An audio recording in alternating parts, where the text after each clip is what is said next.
It's the appointed time. We have a quorum.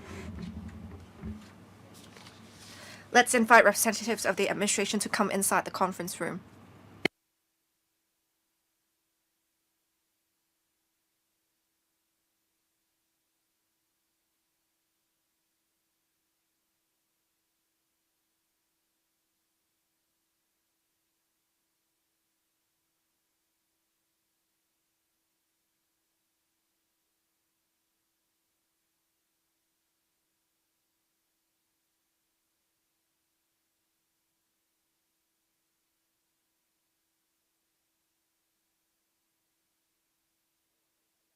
All right. Agenda item number 1, meeting with the administration. Let's deal with the matters arising from the previous meeting. The administration has given a response to issues raised at the meeting on 25th of February. The paper number is LC paper number CB brackets 1370/2025 brackets 02. I'll now invite the administration's representatives to brief members on the paper. Thank you. We thank members for giving us feedback. On the 4 follow-up actions, we have submitted a detailed written response. I would in particular like to talk about, in our response, points A and C. For point A, safeguarding national security is a priority concern. And when formulating the proposed redomiciliation regime, we have considered the relevant national security risks. In response to members' feedback, we will introduce CSA's committee stage amendments to state that the registrar of companies, if they believe a company intending to redomicile to Hong Kong is very likely to be used for unlawful purposes or may be contrary to public interest, they must reject the application. Also, with our confirmation with the DOJ, we have observed that under the common law, the authority, when empowered by the law must be exercised reasonably, in good faith and appropriately, and in a way that conforms to natural justice. In fact, we have seen in authorities before that says that there are boundaries between the executive, the judiciary, and the legislature, and that the executive is most suitable to make a judgment in regards to national security because it has the duty to assess such risks and it has the experience, expertise, etc. to deal with the issues with the relevant information. I would also like to highlight for point C on the refund of business registration fees and levy. We will also introduce committee stage amendments to refund the relevant fees and levy to the person making the submission rather than the company. That's it from me. If members require further details, I'm more than willing to provide them. Thank you. Members who wish to speak, please press the request to speak button. Thank you, Ms. Carmen Khan. Thank you, Chair. I would like to thank the administration for responding to our concerns, especially in point A. Ms. Doreen Kong and I raised concerns on the registrar of companies dealing of applications from companies that may compromise national security. And if the registrar's decision is potentially subject to judicial review, regardless of whether it relates to national security issues, I am also glad that the administration quoted an authority that says specifically that the court is tasked to uphold the rule of law, administer justice, and adjudicate disputes independently, and that there the court must recognize the constitutional boundaries between the executive, the legislature, and the judiciary. So I think in the authority it spells out very clearly how the operations would work.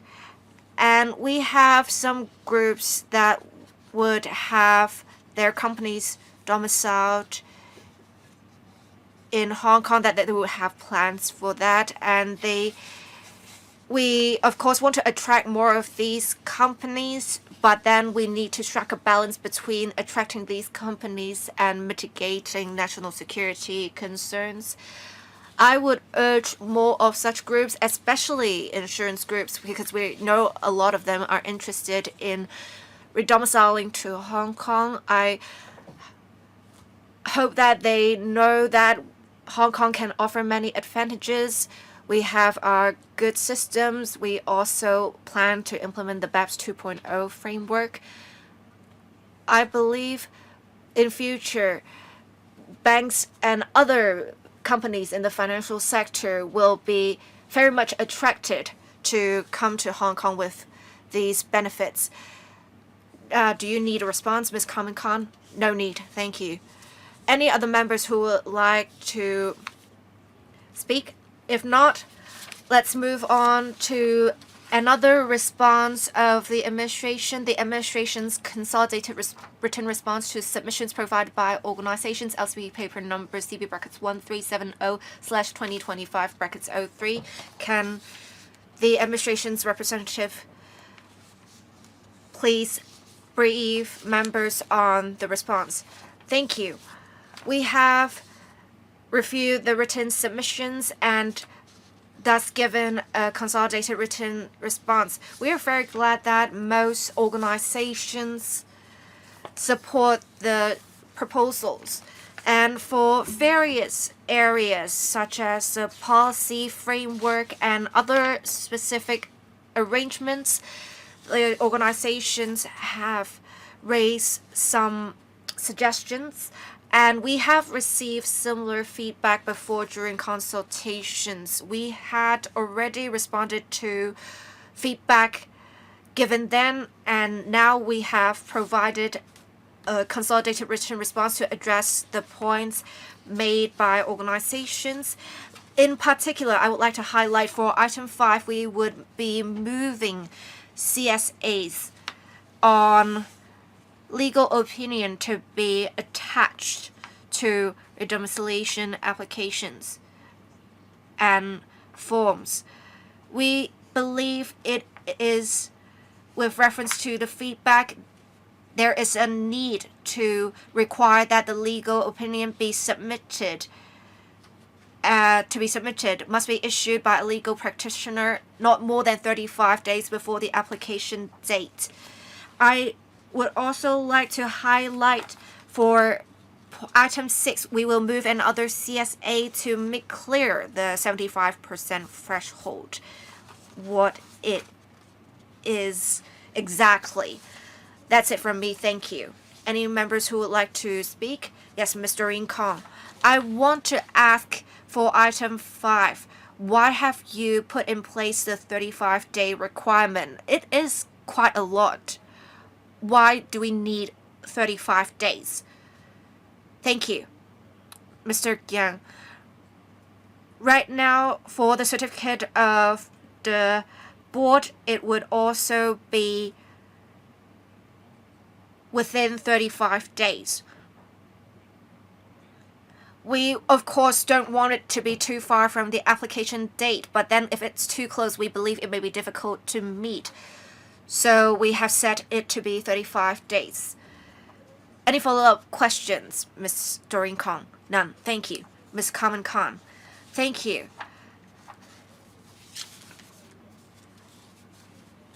The Deputy Secretary mentioned that locally we may have Gazetted notices so that creditors would be aware that the companies are planning to redomicile. And the deputy secretary or the response said that they had reference to the requirement for the certificate of the board, and it already spelled out the justifications for not needing to issue Gazetted notices. And I also agree that we should put in place a 35-day requirement for the legal opinion to be issued not more than 35 days from the application date. I think that is an appropriate period of time. I therefore only have to have my question on item 4 answered in relation to this. On item 10, I understand that several accounting firms have commented on the tax residency arrangements. Can you take the time to explain upon redomiciliation the identity of the redomiciled companies, what it will be exactly? I believe items 11 to 13 are quite technical. Item 12 in particular would say the certificate would be about the certificate of residence status. So I think when you answer my question on item 10, you can perhaps also elaborate on what you said for item 12. I also urge the administration to liaise with the relevant organizations that have provided submissions so that the professional organizations such as the Law Society or other accounting firms or maybe insurance groups who are planning to redomicile the relevant arrangements so as to allay their concerns. Thank you, Mr. Yang. On item 4, notifying the creditors. We place the responsibility with the directors, and a director has to sign the certificate issued by the board of directors. Some ask whether it can be instead satisfied by notices published in the Gazette or newspapers. But again, as I said, I think the duty lies with directors of the company. So as to ensure accountability, we believe our arrangement is appropriate.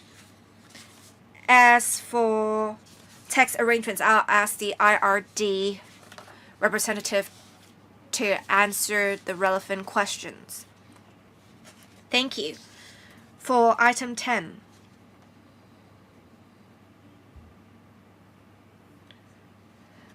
in section 2 of chapter 112, we have added new general interpretation provisions so that the references to a company incorporated in Hong Kong would include a redomiciled company. For this, we would have in future, under the CDTAs, redomiciled companies will be regarded as companies incorporated in Hong Kong, and from the redomiciliation date, they will be regarded as HKSAR residents.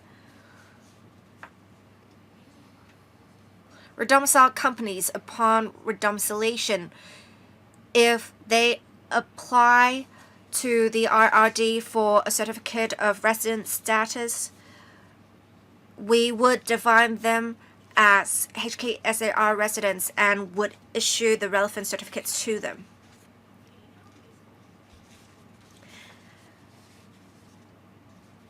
We understand that the accounting firm's views are that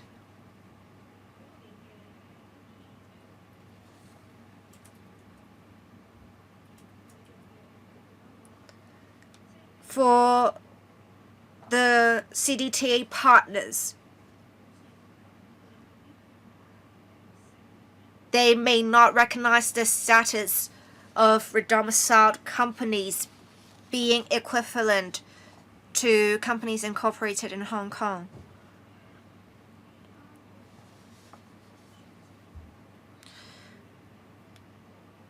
We would have reference to the CDTAs. In fact, in CDTAs, there is a clause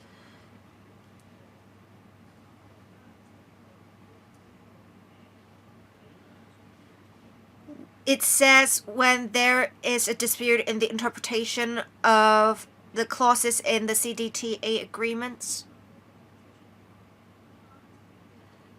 there can be resolution of such disputes in accordance with established mechanism.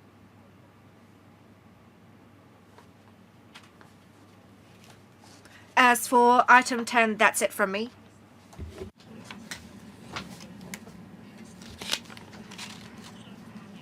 Point 12 is about the Hong Kong Certificate of Resident Status. As we issue the certificate, we regard a redomiciled company as a Hong Kong resident. We will clearly indicate on the certificate that the redomiciled company is a Hong Kong tax resident with effect from the redomiciliation date. Chairman, I want to know if I got it correctly.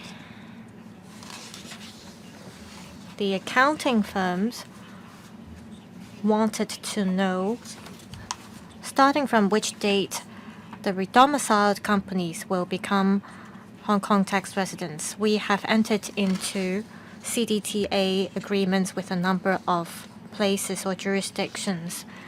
We want companies to move to Hong Kong because we want them to be able to enjoy the benefits under the CDTA arrangement so that they don't have to pay double taxes.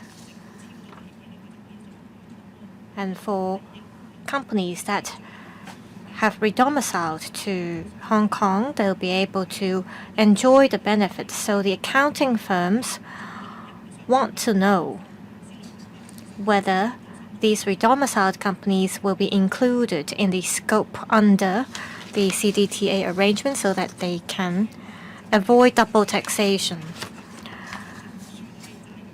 Understand that there is a mechanism for the government to issue certificates to redomiciled companies, and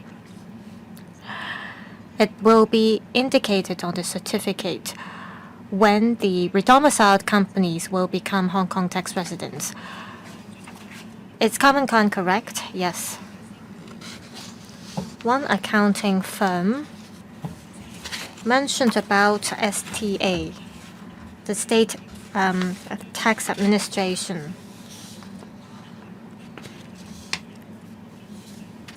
I think national enterprises should be included in the scope.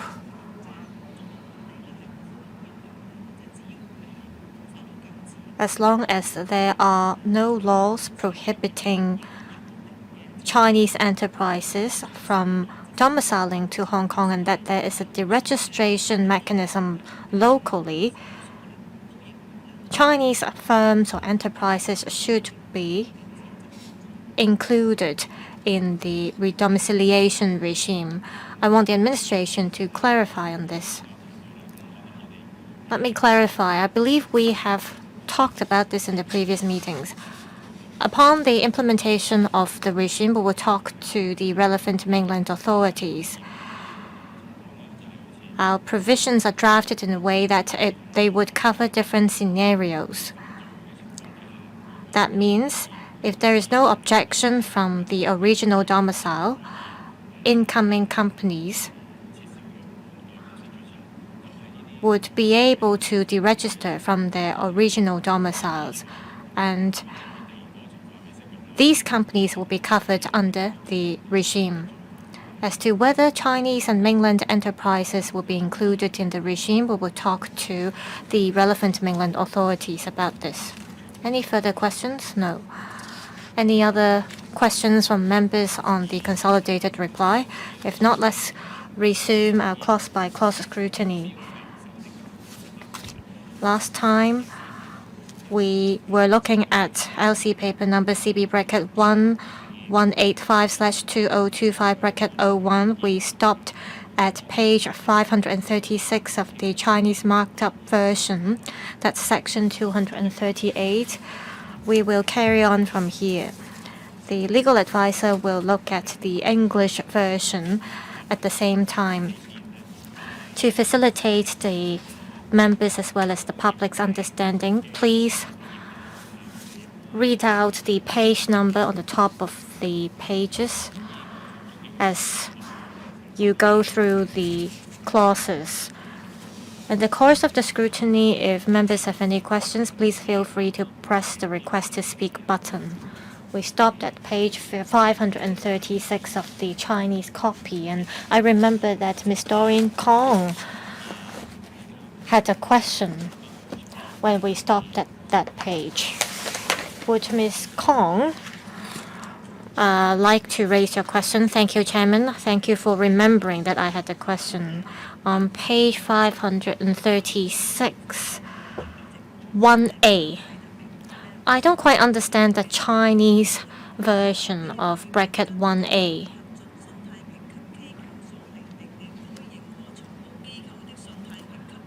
It says an authorized financial institution incorporated outside Hong Kong unless the authorized financial institution satisfies a minimum credit rating. It's quite convoluted the way it is drafted in Chinese. Is there a better way to draft it? Also, if you look at the English version, it's quite clear. It says that funds of a constituent fund must not be placed on deposit with a branch outside Hong Kong of an authorized financial institution.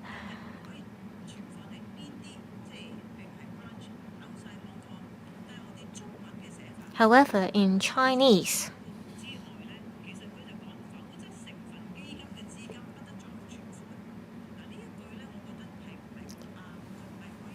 it starts with a sentence using the word unless. It's quite complicated that it is drafted this way.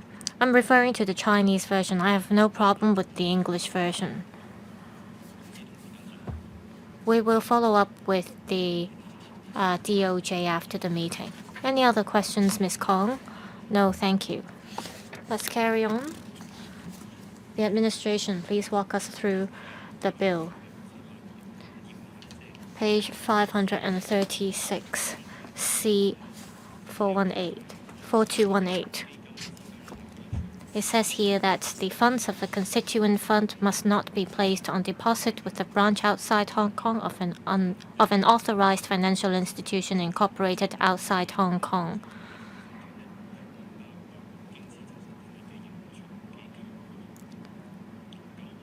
This means companies incorporated outside Hong Kong does not cover authorized financial institutions.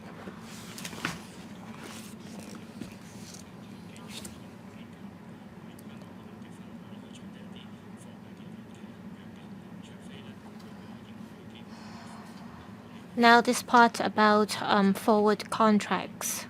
It says here a currency forward contract must not be acquired from a branch outside Hong Kong of an authorized financial institution incorporated outside Hong Kong. Again, authorized financial institutions incorporated here does not include redomiciled entities.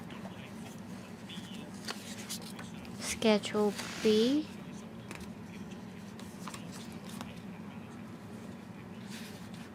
It talks about the standards applicable to trustees. We're going to add Hong Kong or redomiciled companies. And for companies incorporated outside Hong Kong, we've excluded redomiciled companies. Ms. Doreen Kong. We are amending a number of legislations here. When we refer to companies outside or incorporated outside Hong Kong, we always say that they will not include redomiciled companies. I wonder why we have to amend the reference every time. Can we not have one definition that applies to all the legislations? Well, I looked at CAP 485. I also looked at the company's ordinance. I want the government to explain this to me. How come non-Hong Kong companies, which do not include redomiciled companies, we understand that they aren't registered or incorporated in Hong Kong. How come we do not use this definition and apply this to all the relevant legislations? How come we always have to add the part that says Hong Kong or a redomiciled company, or Hong Kong but it's not a redomiciled company?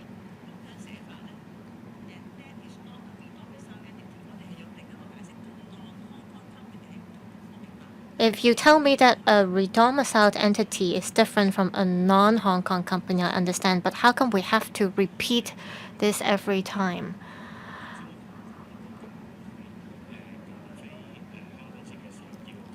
The question is, how come we have to explain what a Hong Kong incorporated or non-incorporated company all the time? Like under CAP 622, we have a definition that applies to all legislations. How come we cannot do the same for the other legislations? It is true that for some legislations, there is one definition that applies to all the provisions or references in the same legislation. However, when we amend other legislations, there might not be many instances where we mention this term, or it could be because this term in different contexts are described in different ways. That's why the DOJ has adopted the current arrangement. Let's see if the DOJ has anything to add. DOJ?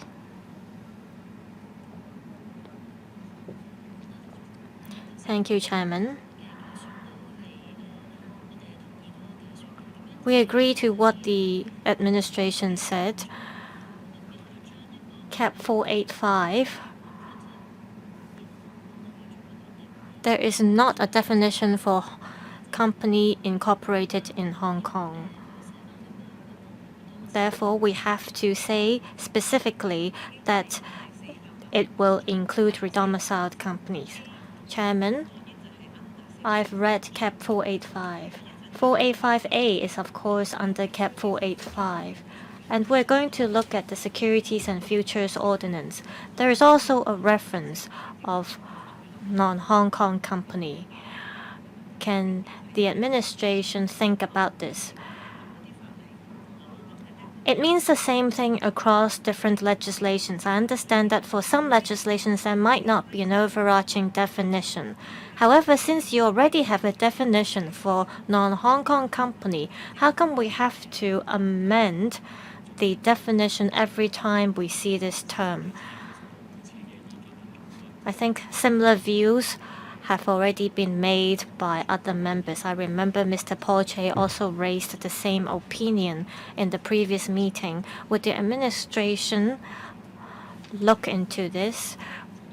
We want our legislations to be easily comprehensible. All right. Page 542 of the Chinese marked up copy. In the blue bill C4223, we will refer to the definition of redomiciled company. For SFO section 103 C4225, Actually, I haven't really asked all my questions. I thought they haven't got to C. Can we go back to the Chinese marked up page 548? You were talking about in Chinese. Essentially, they would convert it to, he to themselves. Excuse me, can you turn on the microphone for Miss Ho, the DOJ colleague? Thank you. We try to adopt gender-neutral pronouns, so in the English text you can see that we have repealed he and substituted it with the non-employer trustee. So the non-employer trustee would be an individual. In Chinese, instead of defining the pronoun to be he and whether that he would include a female, we believe it is more appropriate to refer to the non-employer trustee themselves. So we have made a relevant amendment in the Chinese text. This aligns with our approach to adopt gender-neutral pronouns in drafting these days. Thank you. Restoring Kong. I am not an expert, but when I was reading it, I found it very confusing. I understand that they're trying to be neutral, but why can't they just say that the authority should be satisfied that the individual, you don't have to say themselves, right?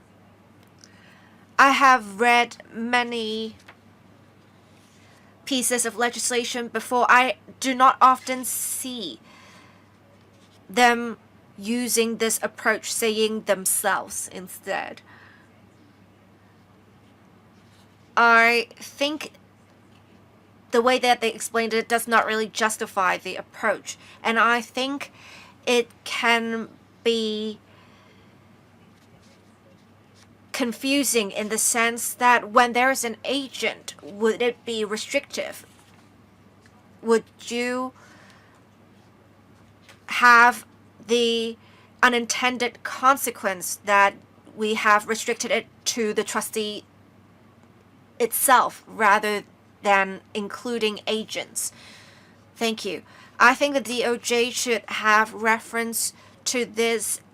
And do you have something to add in relation to whether this would still include agents? Thank you. Chair, I do have something to add. We would have reference to which approach to use on a case-by-case basis.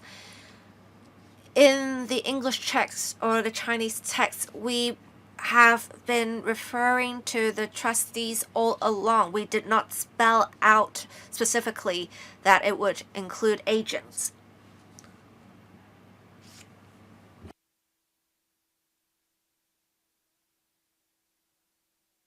Thirdly,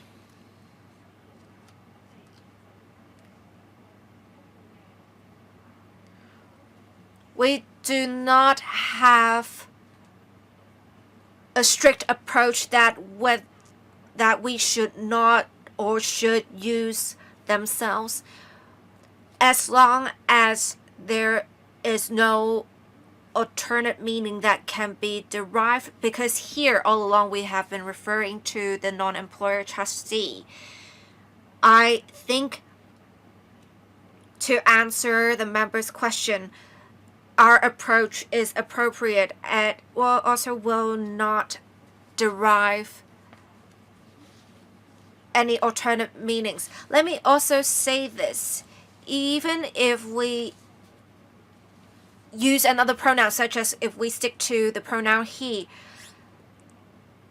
we would still have potentially the same dispute whether it would include agents because it has never been spelled out. But I understand that if agents are authorized to act on behalf of the trustees, it would be appropriate, it would be acting for the principal, the trustee. Thank you. I would say I definitely disagree, and I think you need to review whether there are other he's and you always used themselves. And in fact, we have seen in other professions that you have not adopted the same approach. In section 5 of the same regulation, you are still repealing the he's. Well, there are still he's, and you did not adopt the same approach either. I'm confused. Why is it this for this profession that makes it so different that you have to adopt this approach of saying themselves? DOJ colleague, any response? Yes. I think the member has been quite detail oriented. Indeed, at different times we have made changes. We have all along taken the opportunity to make amendments when we could. As the member observed, we are amending section 51C1 of Schedule 3 to Chapter 485B to adopt gender-neutral pronouns. But in the other subsection, say section 5, 2, or 3, we are not making specific amendments. Therefore, we did not repeal the he's in those provisions. I believe when the timing is right, we would have a comprehensive review of making adaptations such as changing the gender he's to gender-neutral pronouns, as well as changing shall to an other verb, modal verb. Look, I'm not trying to waste time of officers and members, but I'm not satisfied with the answer. You have all the other provisions in the marked up copy, and you're just telling me there is no need to change them. Why not repeal the other he's you have in the blue bill? I think it's very confusing. I think there is no specific principle that you're adopting when you choose whether to repeal the pronouns. I think the DOJ can review whether for the relevant provisions you should incorporate the relevant feedback because you have yet to introduce the CSAs. Mr. Chen Kim-po, I do understand that adaptation amendments have been made when the opportunity arises. I would say this. You want to make sure in the piece of legislation there should be consistency, but I also understand that you have been reviewing the relevant provisions. But I think, as Ms. Doreen Kong said, we should be consistent within at least the provisions of this regulation. I think the administration can take heed of the feedback given by members and see if we can make all the changes if necessary. Thank you. All right, we are talking about Section 103 of the Securities and Futures Ordinance. we're talking about offense to issue advertisements, invitations, or documents relating to investments in certain cases. There are some exemptions to be given for prospectuses. So we are specifically adding provisions outside Hong Kong that is not a redomiciled company to exclude redomiciled companies from companies outside Hong Kong. Next, from C4225 to 4227, we have made changes to the definition of redomiciled OFC in section 112. We have a definition for redomiciled companies in the Chinese text. But now, because we have the specific category of redomiciled companies, so we have to add another definition for redomiciled OFCs in Chinese. For clause 243, we would again adopt the definition of redomiciled OFCs. C4229,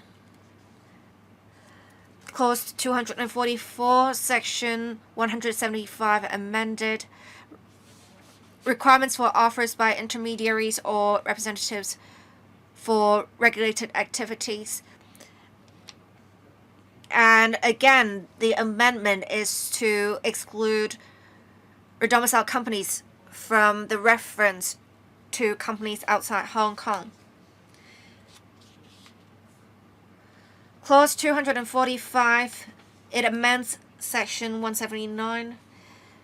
If the Securities and Futures Commission believe there are circumstances suggesting that a registration was sought or obtained for any fraudulent or unlawful purpose, they may require information to be given.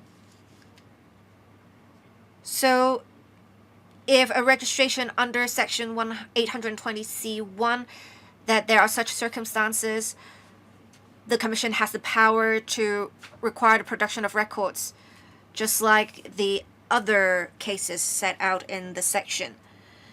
Clause 246. Auditors may communicate to the SFC that there is something wrong and they may be liable in civil proceedings. So in this section, they are provided immunity, and we have spelled out here, if a registration in relation to the corporation was sought or obtained for any fraudulent or unlawful purpose, we want to set out the circumstances here so that we can deal with this case and provide immunity to the auditors. Sorry, I want to go back to page 552. When we talked about section 179.1, we have talked about fraudulent or unlawful purpose, and in 1B we have talked about how we have certain circumstances and we have added a 1BA. Can you explain what the differences are for A, B, and BA? I don't really understand the difference. Let me say this. For A, B, and BA, the difference lies with, while there may still be fraudulent purposes, it is about, say, in A, it appears to the Commission that the corporation has conducted business for fraudulent purpose. As for B, it is the circumstances suggesting that the corporation was formed for any fraudulent or unlawful purpose. That's why we have added BA to say that when a registration of redomiciled companies are obtained for unlawful or fraudulent purpose, they should be included and considered. Thank you. 去到 We were at page 556 of the Chinese marked up copy.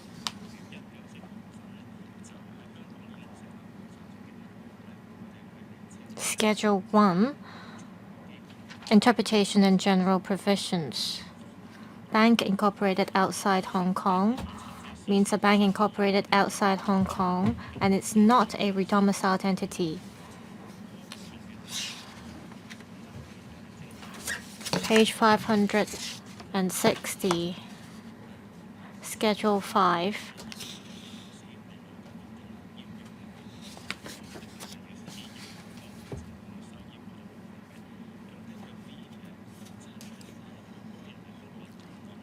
According to B, bracket 7, issues a prospectus which complies with or is exempt from compliance with Part 2 of the company's ordinance in the case of a corporation incorporated outside Hong Kong that is not a redomiciled company. So this part will be added. Now for B,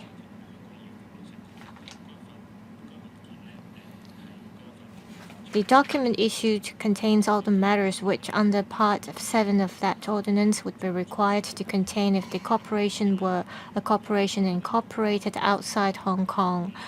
And here we want to clarify that companies incorporated outside Hong Kong would not include a redomiciled company.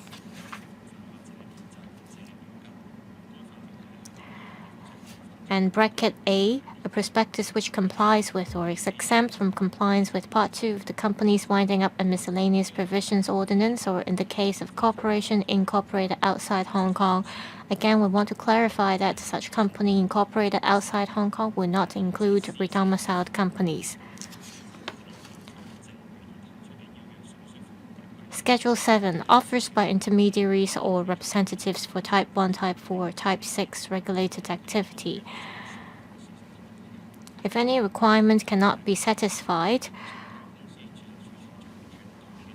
because any of the information and particulars required are not available, then reasons will have to be given. So the amendment here states clearly that this will apply to redomiciled companies, and also it is to clarify that companies incorporated outside Hong Kong will not cover redomiciled companies. Part 2, requirements to be satisfied in relation to offers to dispose of securities.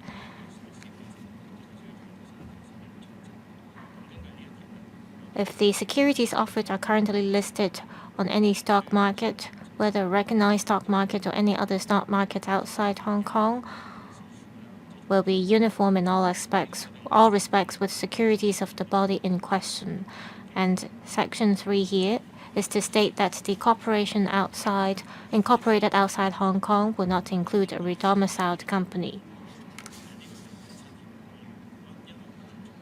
Section 7. If any requirement set out in Sections 1 to 6 cannot be satisfied because any of the information, particulars, and documents required aren't available, or because any of the matters covered aren't applicable to the body in question, the author state that fact and the reasons. And here we want to clarify that corporations incorporated outside Hong Kong will not include redomiciled companies.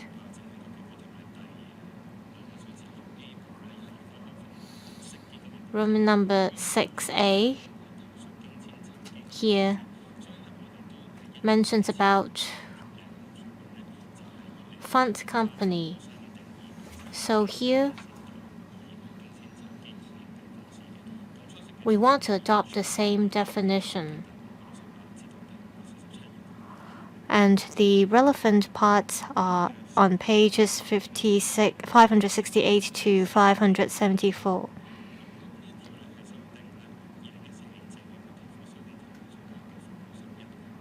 Now we are amending Schedule 11 as well. And we are adding a definition about authorized financial institution. Section 22 of this schedule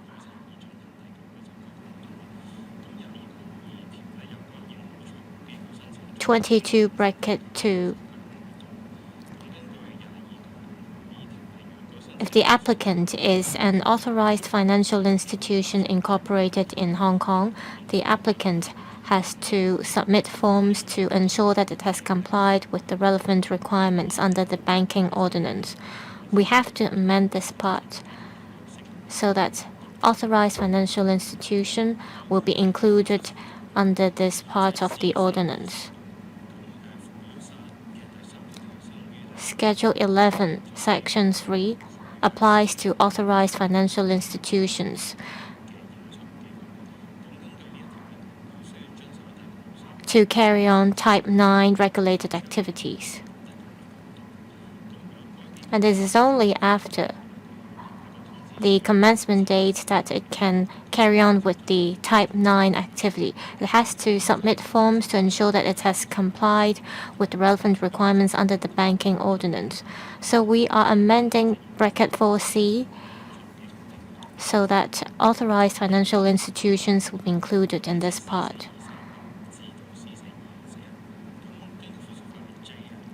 Subsidiary legislation J, Securities and Futures Associated Entities Notice Rules.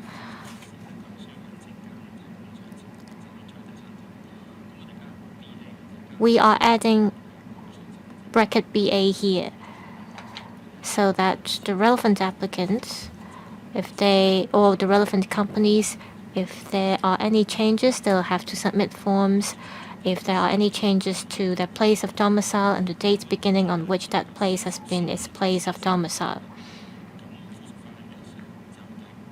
Subsidiary legislation S. It is about information to be contained in annual returns. We are adding a section 5A here. Change in domicile of corporation basic information in respect of which was provided before commencement date of the company's amendment ordinance. Schedule 1 here, we are adding to the heading the newly added section 5A. Schedule 1 section 2, we are adding bracket CA and bracket CB. If the licensed corporations, they have to make an application, they have to make declarations about the place of domicile and the date beginning on which that place has been its place of domicile.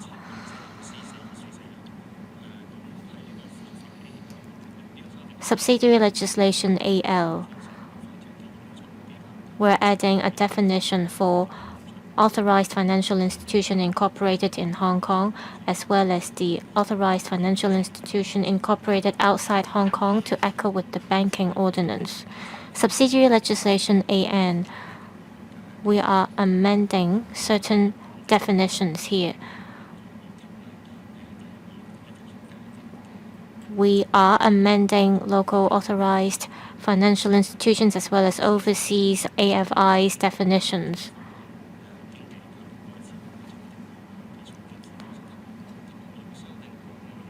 We are also amending here again the authorized financial institutions.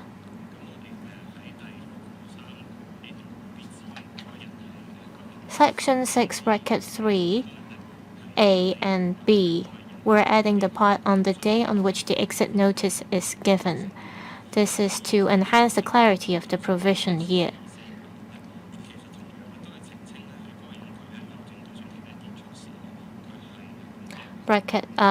Subsection 5, bracket A and B, we are again enhancing the clarity by adding the part about the calculation period.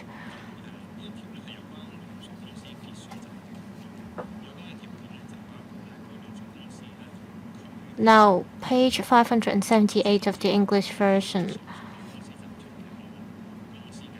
It is about exempt affiliate.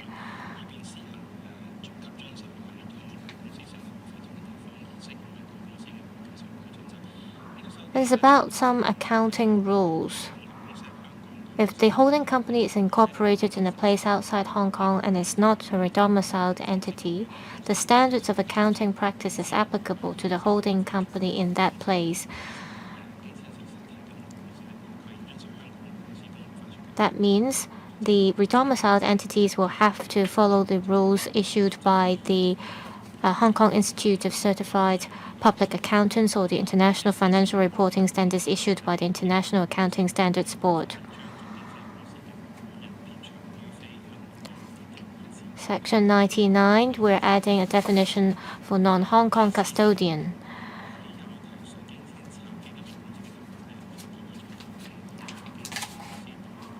On page 581, we're adding a definition for redomiciled entity.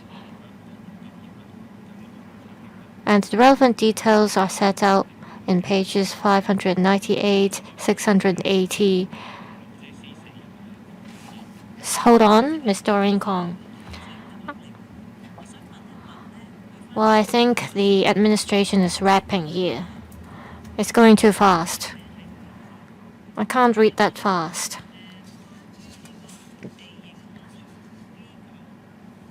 On local authorized financial institution and overseas authorized financial institution, how come it is not mentioned here whether it is a redomiciled entity? I'm looking very slowly here. Here it says local AFI means an authorized institution incorporated in Hong Kong as defined by the banking ordinance. Is it that this definition is clearly set out in the banking ordinance? For the other definitions like local AMB and local LC, you would add a part that says it's a redomiciled entity. Then how come for local AFI, I mean AFIs in general, for these definitions you are not adding the part about redomiciled entity? Eric. We are referring to the definitions under the banking ordinance. Under the banking ordinance, it is clearly defined what it means by local AFI and what it means by overseas AFI. And we have a part that says they do not include redomiciled entities under bracket B. That means under the banking ordinance, local AMB and other definitions are not included. Is that right? I don't understand. Sometimes you're adding the part about not a redomiciled entity, but sometimes you aren't adding that. That means under the banking ordinance, it is not defined what is a local AFI. What is a local AMB? Is that right?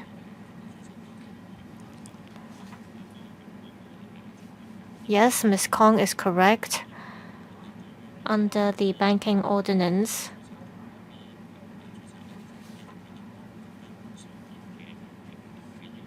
there are different regulatory requirements for locally registered or non-locally registered organizations. Now that under the Securities and Futures Ordinance, there will be different scenarios and that different regulatory requirements will have to be complied with.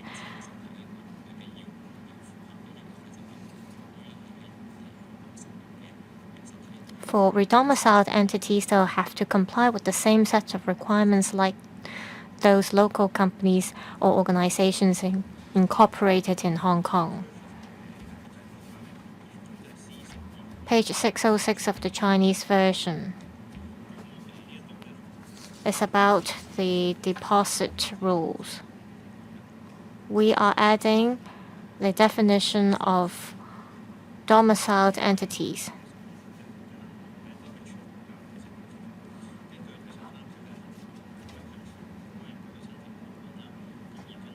According to the existing ordinance, banks may apply to be exempted from the deposit rule.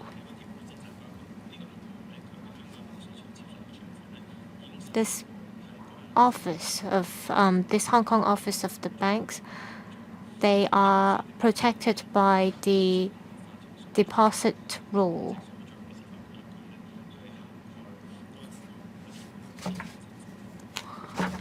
And so this part is to cover banks that have been redomiciled to Hong Kong.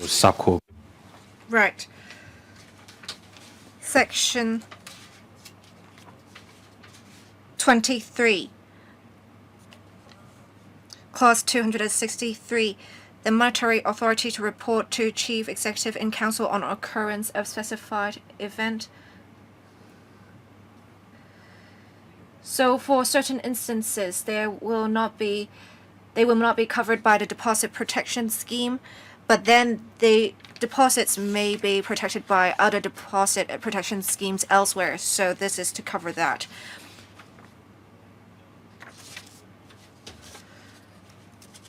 And section 13 before we have added after incorporated or domiciled. Let me also say this, for section 23(2)(8), we have specifically said excluded or included for companies incorporated in Hong Kong. We have included a reference to redomiciled entities, and we have excluded redomiciled entities from those incorporated outside Hong Kong. Clause 264, Chapter 584's amendments. We have amended a section to include a definition for redomiciled entities. We have also amended Chapter 588, Accounting and Financial Reporting Council Ordinance, again amending the definition of overseas entity to say it does not include a redomiciled company. In Section 28, we have amended the interpretation to say that for mainland corporation, it would not include a redomiciled company. Section 20 set UA, it is again a similar amendment. Excuse me, can you stop here? Chair, I want to ask about page 606. Under the Deposit Protection Scheme Ordinance, there are some redomiciled entities. And you say here, redomiciled entity has the meaning given by Section 2(1) of the Banking Ordinance, Chapter 155. But the Banking Ordinance, in Section 2(1), it actually only refers to the company's ordinance. Chair, I understand that the Deposit Protection Scheme Ordinance would relate to the Banking Ordinance. But in page 357, when we talked about our amendments to the Banking Ordinance, redomiciled companies only has deregistered in accordance with Chapter 622. I am actually very confused. I'm not asking for amendments to be made here. I think if I am not a lawyer, I would be quite frustrated. So you asked people to read the Banking Ordinance here, but the Banking Ordinance would just refer me to the company's ordinance. Can't we be a bit more clear? I mean, if you are talking about how you would already include the content in the Banking Ordinance, that would make sense to have this reference. But then it is actually a reference to a reference. It's like we're playing a game. It's not the first time, Chair. We are actually referring to the company's ordinance the whole time. Why are we referring to a reference? If I am a foreigner carrying out a business in Hong Kong, if I read this without any law background, I would be very confused. DOJ Colleague. Or Ellen from Hong Kong MA. Well, let me speak from a policy perspective as a staff member of the Hong Kong MA. As the member pointed out, the Deposit Protection Scheme Ordinance relates to the banking industry. That's why we have referred to the banking ordinance.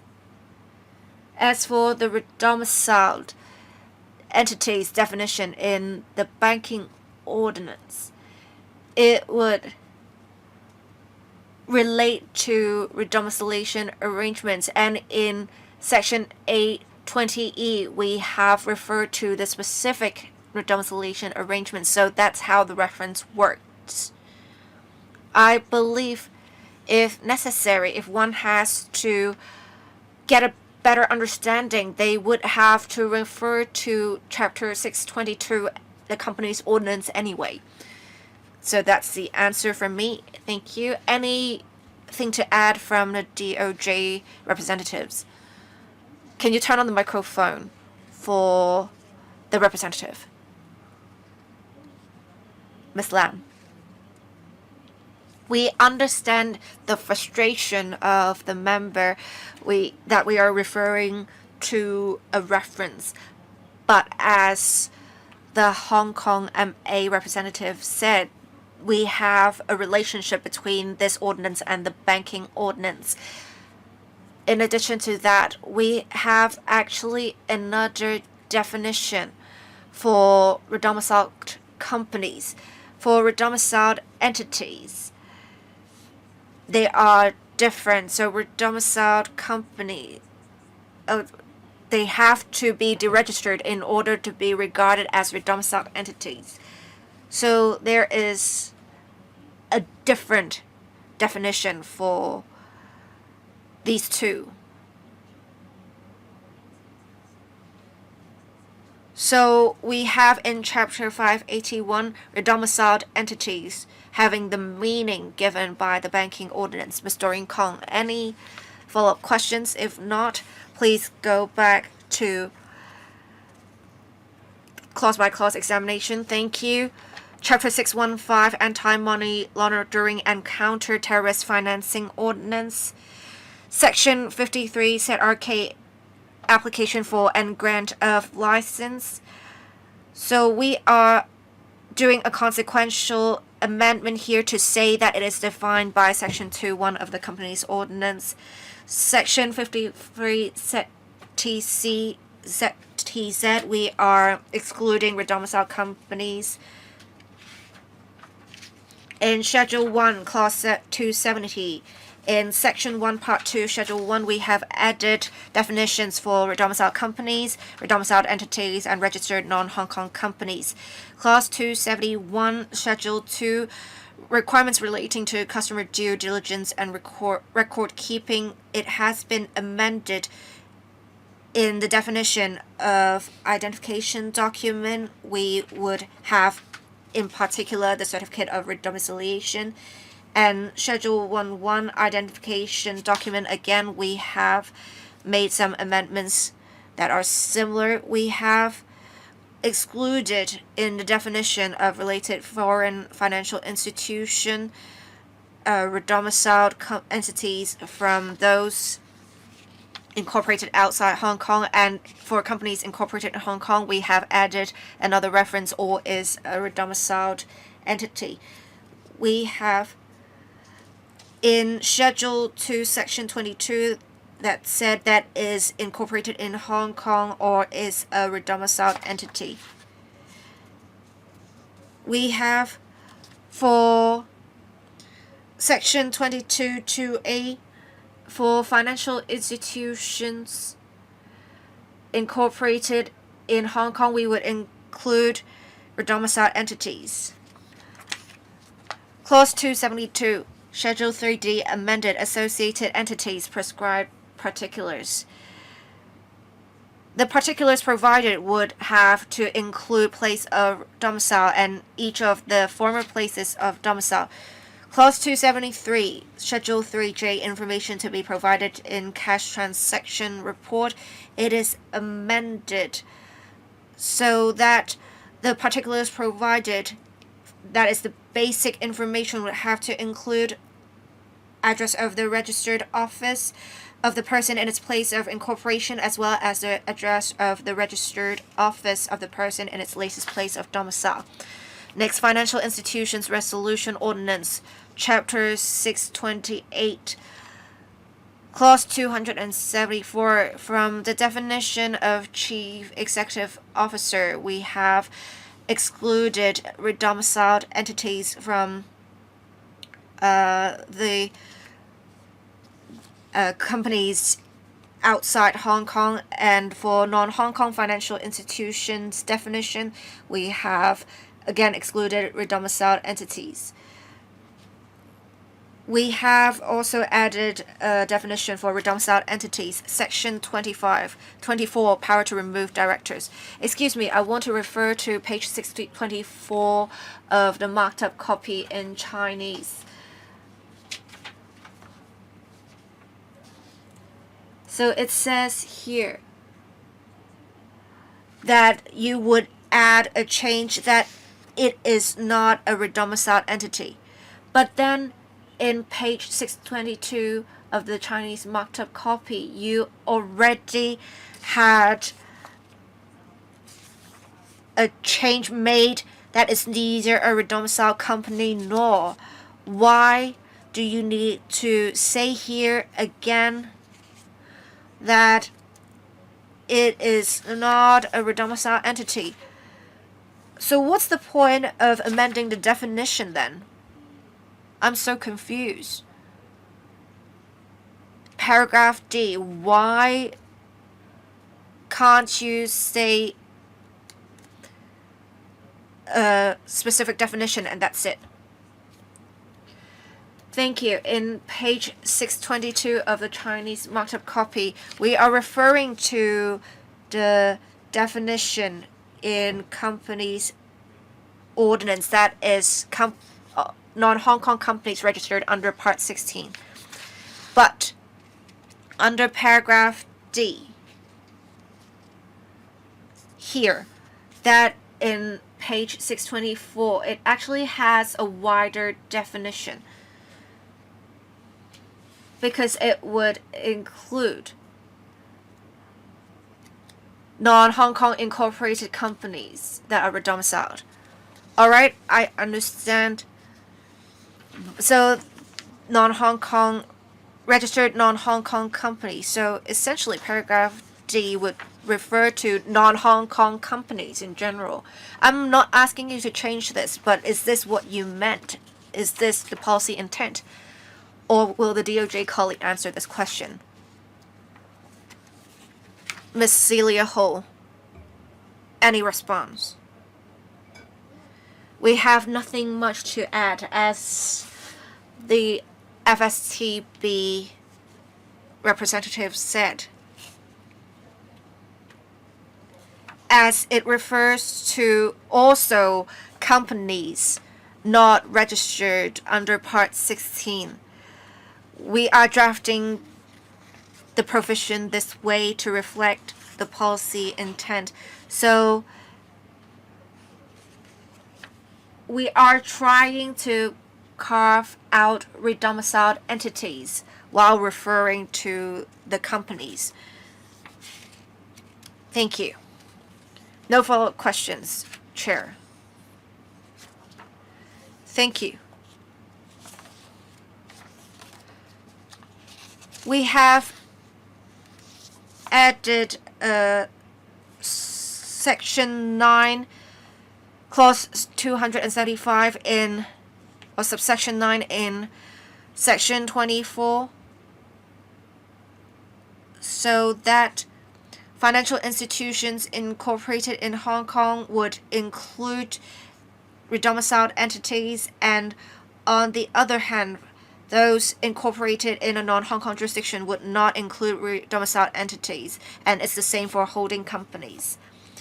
Clause 276, Section 58. For bail-in instruments, it sets out the power of bail-in instruments here. So in Section 58(5)(c)(4), we would substitute the Part to say the different categories, that is a bridge institution or a holding company which is incorporated in Hong Kong or is a redomiciled entity. Chapter 628B, Rule 2, in the interpretation, we have repealed the definition of Hong Kong affiliated operational entity, the original definition, and substituted it to say that it is either an affiliated operational entity of an authorized institution incorporated in Hong Kong, as well as it is a domiciled entity. And for holding companies, we have done the same for the definition of Hong Kong holding company. For the definition of loss absorbing capacity, we have again carved out redomiciled entities from the entities incorporated in the non-Hong Kong jurisdiction. Page 646 of the Chinese version. According to Section 56, Subsection 1, a disclosure entity may treat disclosures made by a group company of the disclosure entity as being part of the disclosures the disclosure entity is required to make. And under this part, company incorporated in a non-Hong Kong jurisdiction will not cover a redomiciled entity. Schedule 2, qualifying criteria to be met to be internal LAC debt instrument. We're making the clarification here that companies incorporated outside Hong Kong will not cover a redomiciled entity.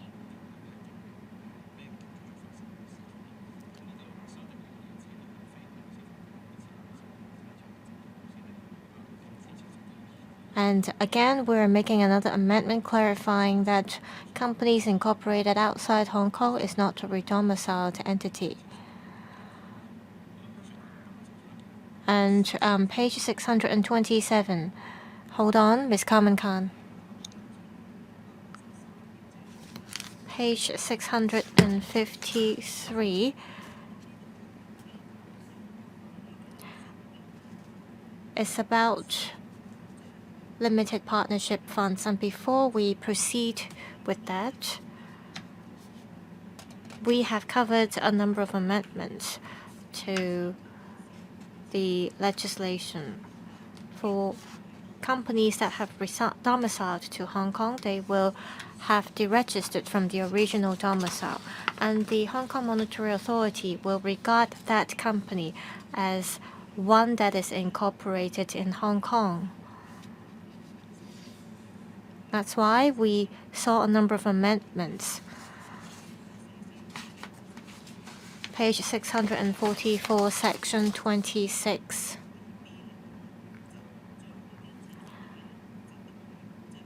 There are subsection 4A and subsection 4B.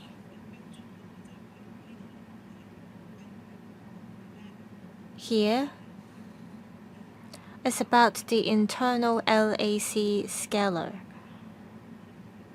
and we have to calculate it by regarding it as a Hong Kong bank. That's why the administration has to amend all the instances to clarify what will be regarded as a domiciled entity. I think Ms. Khan's understanding is correct. Apart from the banking ordinance as well as the subsidiary legislations under the banking ordinance, there are a number of legislations related to banks, including the deposit protection scheme as well as the storage tools.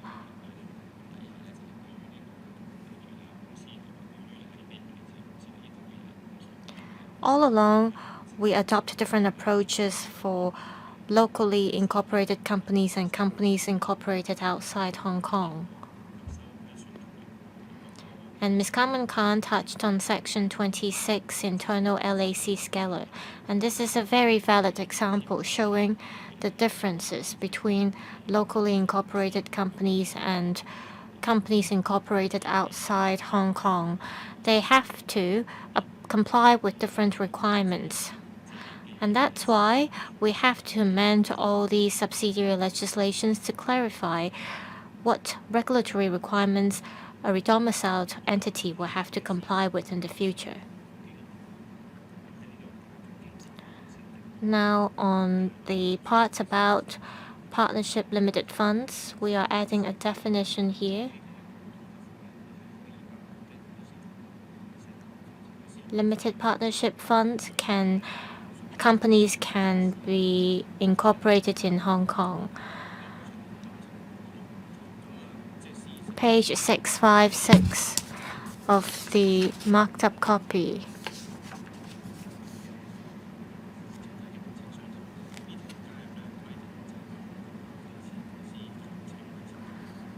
We are adding a part that says that it's the same as the name of a redomiciled company.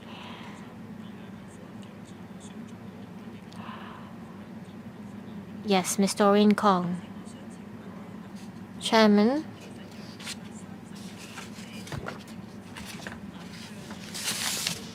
from cap 628 to all the way to this part. Whenever there is part mentioning Hong Kong companies, there would be an amendment saying companies incorporated in Hong Kong. If you look at page 644, it says not incorporated in Hong Kong. But the word for incorporated is different in Chinese.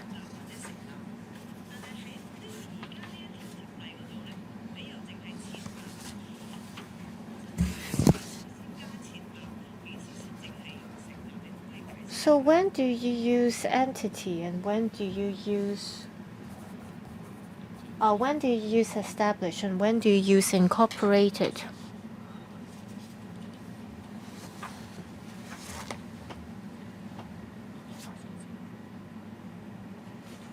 Page 644 of the Chinese copy.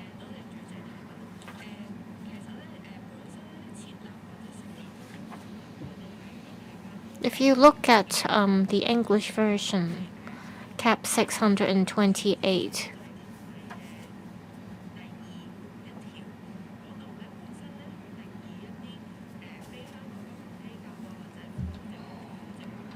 there were definitions about chief executive and so on.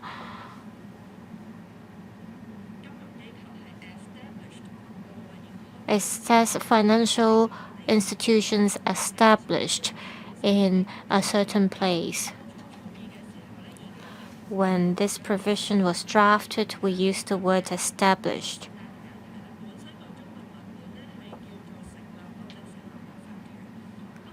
And in Chinese, it's incorporated. But we also use the term established in the English version. So we have 成立 for establish and 設立 for incorporate.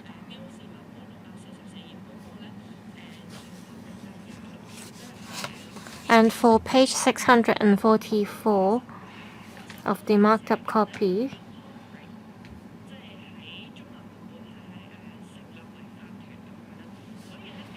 we have incorporate in the English version.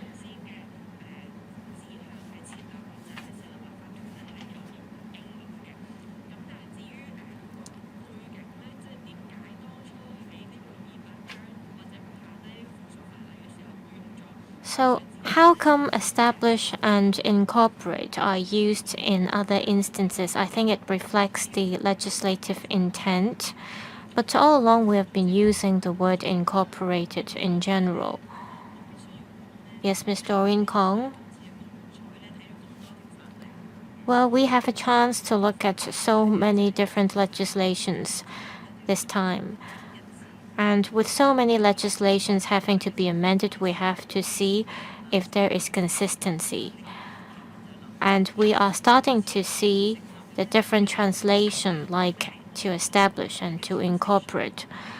I wonder if in other jurisdictions they don't call it incorporation or to incorporate, they call it to establish or establishment. But under Securities and Futures Ordinance, for some parts you only use to establish or to incorporate. If we're only amending one legislation here, I have no problems with that. But we're amending several legislations in one go, and different words and terms are used across different legislations. This is not ideal. We have different translations for one term, and this is what I want to point out. Let's see if the HKMA has anything to add. Are there any financial institutions that prefer the word establish instead of incorporate? Thank you for the questions. Ms. Kong mentioned one thing.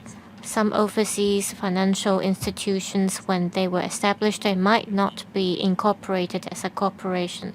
There are also national enterprise or national organizations. However, I do not have the relevant information in hand that under this particular ordinance, what kind of organizations or institutions are covered. We're not just referring to banks here. For financial institutions with systemic risks, they are covered under this ordinance. I believe when this ordinance was first drafted, the policy intent was kept in mind. Like the DOJ said, the use of different wording reflects the policy intent. And if the word to establish is used instead of to incorporate for financial institutions, I believe the reason behind is to cover different types of financial institutions that were not incorporated at the very beginning. And it is for this reason we would not go back to change the original wording if the word to establish was used. Ms. Carmen Khan. Chairman, perhaps I can supplement here because I am from a financial institution. I echo what the HKMA said. This legislation has existed for a long time. There are different types of organizations or institutions in Hong Kong. There are enterprises from different places, including those from the Middle East. They might not be incorporated as a corporation. That's why the wording to establish was used to cover more types of organizations.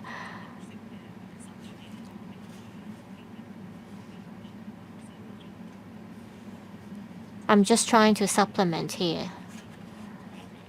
Thank you, Ms. Khan. I think we're all on the same page on this. Yes, Mr. Lee, please carry on. Page 658 of the Chinese copy.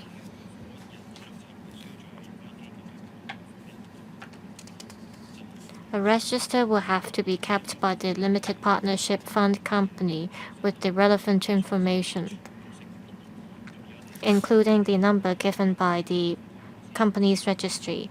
And now we're adding the part redomiciled companies here.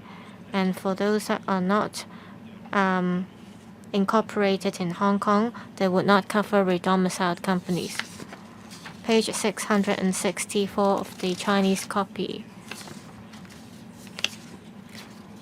The registrar can notify the redomiciled companies if there are any changes. If the names of the corporations are similar to other corporations. Lastly, we are adding 5A. If the proposed general partner is a private company limited by shares, certain information will have to be provided, and the information is covered here. 有冇對 That's the end of the clause-by-clause examination. Any questions from members on the clauses? Mr. In Kong. Chair. Having heard the discussion we had earlier in the company's ordinance, I want to refer to 5B, section 5B that we're adding. If we have wide definitions for establish and incorporate, we need to refer to 5BB. So if it is applicable to companies incorporated outside Hong Kong, do you need to be adopting a wider definition? If we need to refer to also companies that are established, not incorporated, do we need to include established here? I have some reservations here. Can the administration refer to that? Sorry, we went a little too quick, so I omitted one part. In page 548 in the Chinese marked up copy, for redomiciled OFC, the definition, it is very interesting because it says that it has the meaning that an OFC is an OFC under Division 8A. It would be a redomiciled OFC. I'm so confused. The drafting is very convoluted. I was very confused when I read this. Can I urge the relevant officers how we can amend the text, especially in Chinese? We do note the suggestion, thank you. We'll review that after the meeting. Mr. Benson, look. Chair, I also have a question. I think recently we have scrutinized many bills and we had many members raising concerns over the drafting, including myself. We have seen many instances where the drafting can get quite convoluted, just like what Mr. In Kong said earlier. I think for the business sector, I think it may not dampen the incentives of companies intending to redomicile to Hong Kong. And I think it would mostly be professionals who will need to read this piece of legislation, but we have all along been talking about facilitating public understanding of the law.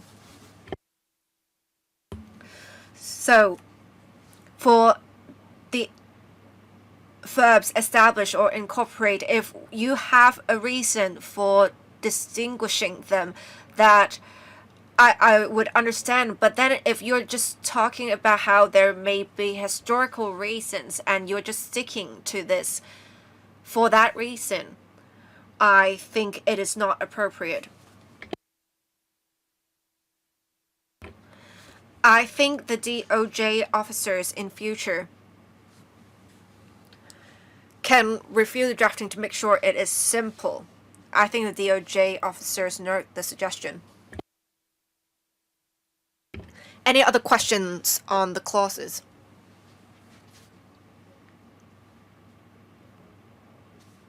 If not, we have completed examination of the Chinese text.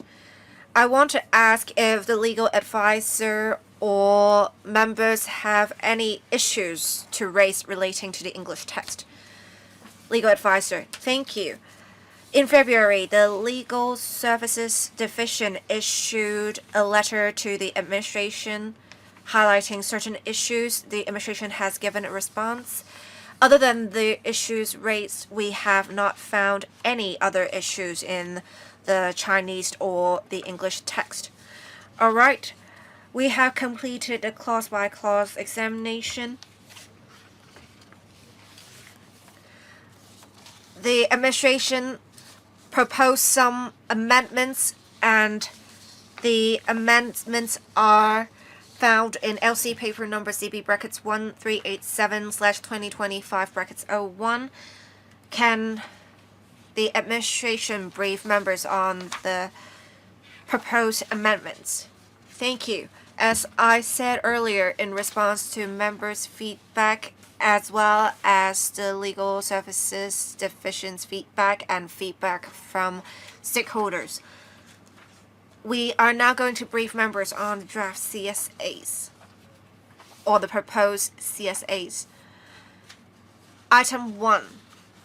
After taking into account the Bills Committee members' views, we would replace the term specified date with material date in the proposed amended section 139(2) and the proposed new section 139(6) to ensure consistency. Item 2. For the company's ordinance, section 791A. The legal advisor reminded us that for section 791, it refers to registered non-Hong Kong companies' duty to comply with certain requirements for declaration, and section 791A is a transitional provision. The Legal Services Division noted that in section 7918, the fine levels do not tie in with the relevant requirements, and the section 7918 should also apply, so we will introduce a CSA to this effect. For item 3, again in response to members' feedback, we will introduce a CSA to make sure we are demonstrating that safeguarding national security is our primary concern. Item 4. In response to the Assistant Legal Advisor's observation that we have used different Chinese renditions of effect in the heading and subsections of Section 820D of the company's ordinance, therefore we will make an amendment for consistency purposes.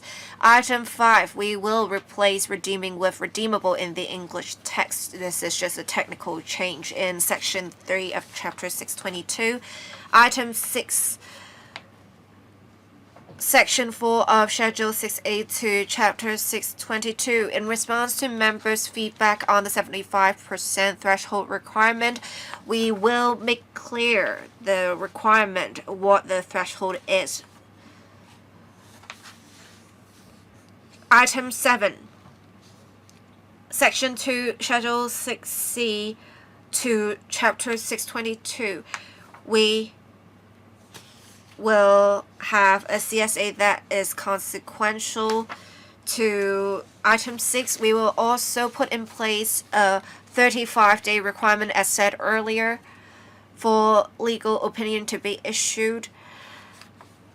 We would also have in Schedule 6C, some documents must be provided to the registrar. And we believe because there is an overlapping with subsection 1G, so we will remove section 21G because this requirement has already been dealt with in another provision, that is section 820C4.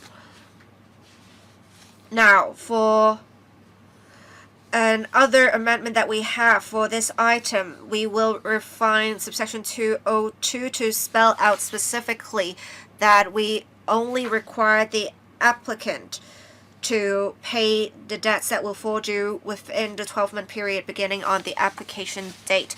Item 8. The proposed amended Schedule 7 to Chapter 622, we will include an offense under Section 820G2 as a new item because in response to the Assistant Legal Advisor's feedback, we will include this offense because the new Section 820G2 of Chapter 622 is actually the same as that under Section 74(2) of Chapter 622. So it will be a compoundable offense. So we will move a CSA to that effect. Item 9. The proposed amended Section 2 of the company's non-Hong Kong companies regulation.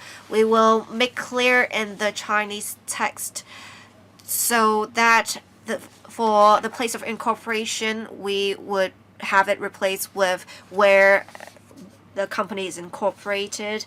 We have several changes in that are the same in item 10, 11, 12, and 13. We also have an editorial change in item 14. In item 15, we have amended the relevant provisions to specify the fine level to be at tier 8. We have similar amendments for items 16 to 18. For item 19, again, in response to members' feedback, we will make sure the refund of business registration fee and levy will be made to the person making the submission rather than the company. We will also have some technical change in item 20 to amend the section reference in subsection 1BA to the proposed new section 820C of chapter 622 to the amended section 381 of the Securities and Futures Ordinance. We have another technical change, item 21, to include in paragraph B2 a definition, a section reference to the proposed new section 820C5C of Chapter 622 in Chapter 615, Schedule 2, Section 11. In item 22, we have added after subsection 2C 2 new paragraphs. And in Section 2 of Part 1 of Schedule 2, Securities and Futures ASR approved securities registrar's rules LN 16 of 2025. Because we have introduced another bill to the council for uncertificated securities, we need to amend the legal notice to add to the meaning of basic information in the relevant notice. Thank you. That's it from me. Any comments from the Assistant Legal Advisor? Regarding the direction of the proposals, we have no comments. But then, because the administration has yet to provide the actual draft of the amendments, once we have received the draft amendments, we will review if there are any issues, and we will report to members with that. Thank you. Any comments from members on the proposed amendments? If not, I urge the administration to submit the actual draft amendments as soon as possible to the Secretariat, and after that, the Secretariat will circulate the draft amendments among members, and the Assistant Legal Advisor will also review the draft amendments to see if there are any issues. All right, members, does any of you want to submit draft amendments? If not, well, if you do, please submit to the Secretariat before 5 p.m. on 20th of March for FI email to the Secretariat for the administration's reference and for the Bills Committee's consideration. Since the administration has yet to submit the actual draft amendments, we will need to wait for the submission of the draft amendments, and then we will see if we need to make any comments or other draft amendments, and we'll see if a meeting is necessary. We will also discuss after the meeting with the administration the arrangements for resumption of second reading debate. Mr. Benson, look, I think usually we would have the draft amendments before we decide on whether another meeting is needed. So I think your approach is appropriate. Does the administration have any plans on when to circulate the relevant draft amendments? Keith, when will you submit the relevant amendments? Will you submit them as soon as possible? We will submit them as soon as possible. We have raised some issues today, and I think they may need to introduce some CSAs. I think they need time to review that. Can you do that within next week? We'll do it as soon as possible. Mr. Benson, look, any follow-up questions? If not, any other business from members? If not, meeting adjourned. Thank you.